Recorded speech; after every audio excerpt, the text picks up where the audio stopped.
جی منیر صاحب، اکتوبر 2005 میں جب میں نے ضلع ناظم کا اوت اٹھایا تو حلف کے فوراً بعد جب میں دفتر سے نکلا، شرپور صرف جانا تھا شیوپورا سے، تو میرے خیال آیا کہ میں پہلے ڈسٹرکٹ ہیڈ کوارٹر ہاسپٹل کا وزٹ کر کے جاؤں، ذرا سمجھوں وہاں جا کے.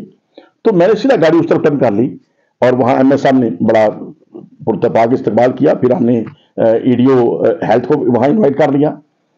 تو میں نے ان سے سمجھا کہ شیوپورے میں کتنے ہاسپٹل ہیں اور کتنی ادویات ہیں، کیا سسٹم ہے. مجھے پتا چلا اور زچہ بچہ والوں کو میں نے پوچھا تو پتا چلا کہ صرف 3 ہاسپٹل ہیں شیوپورے میں.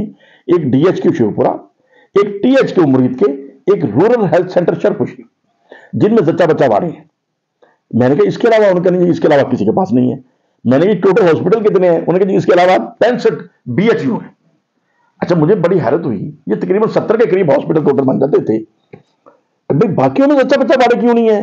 کیا یہ قانونی پابندی ہے؟ انہوں نے کہا نہیں جی قانونی پابندی نہیں ہے، ہمارے پاس فنڈ نہیں ہے.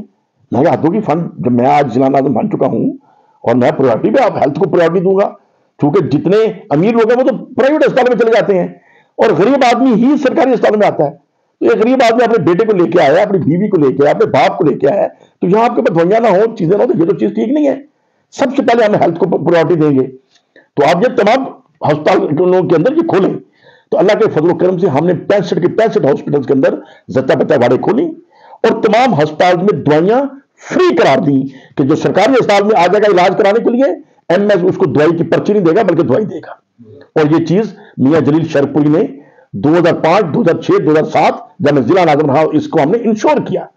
تو حیرت ہے کہ جب میرے جیسا ایک جونیئر آدمی یہ کام پورے ضلع میں کر سکتا ہے تو پرائم منسٹر چیف منسٹر کیوں نہیں کر سکتے؟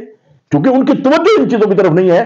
توجہ کہ میں نے حکومت ابھی کیسے کرنی ہے اور آئندہ کیسے کرنی ہے، عوام کی تکلیفوں کی طرف توجہ نہیں ہے.